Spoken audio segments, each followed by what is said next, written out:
अहिल्यानगरमध्ये 2 महिलांचे अपहरण करून त्यांना जंगलात सोडण्याचा धक्कादायक प्रकार उघडकीस आला असून स्थानिक गुन्हे शाखेने केवळ 2 तासात दोन्ही आरोपींना पकडत महिलांना सुरक्षित बाहेर काढले.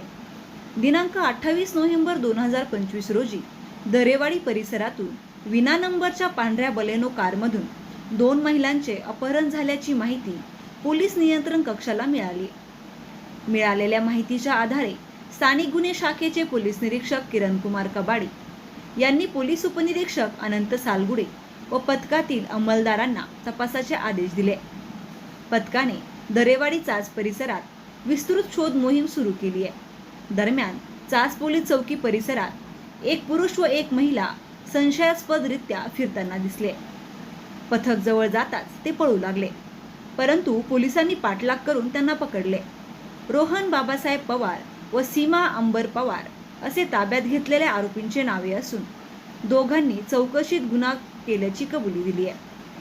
आरोपींनी अपहरण केलेल्या महिलांना आरणगाव बायपास जवळील मेहरबाबा ट्रस्ट जवळील जंगलात सोडले असल्याची माहिती पोलिसांना दिली आहे.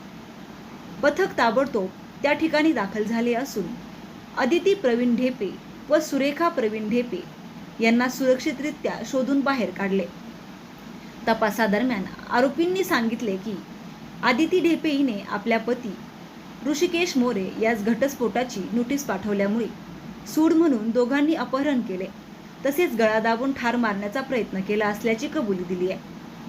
ही कारवाई जिल्हा पोलीस अधीक्षक सोमनाथ घारगे यांच्या मार्गदर्शनाखाली स्थानिक गुन्हे शाखेचे पोलीस निरीक्षक किरणकुमार कबाडी यांच्या पथकातील पोलीस उपनिरीक्षक अनंत सालगुडे, पोलीस अंमलदार रमेश गांगुर्डे, फुरखान शेख, गणेश लबडे, श्यामसुंदर जाधव, भाऊसाहेब काळे, अमोल कोतकर, रोहित यमुल, महादेव भांड, वंदना मोडवे, भाग्यश्री भिटे, चिमा काळे यांनी केली आहे.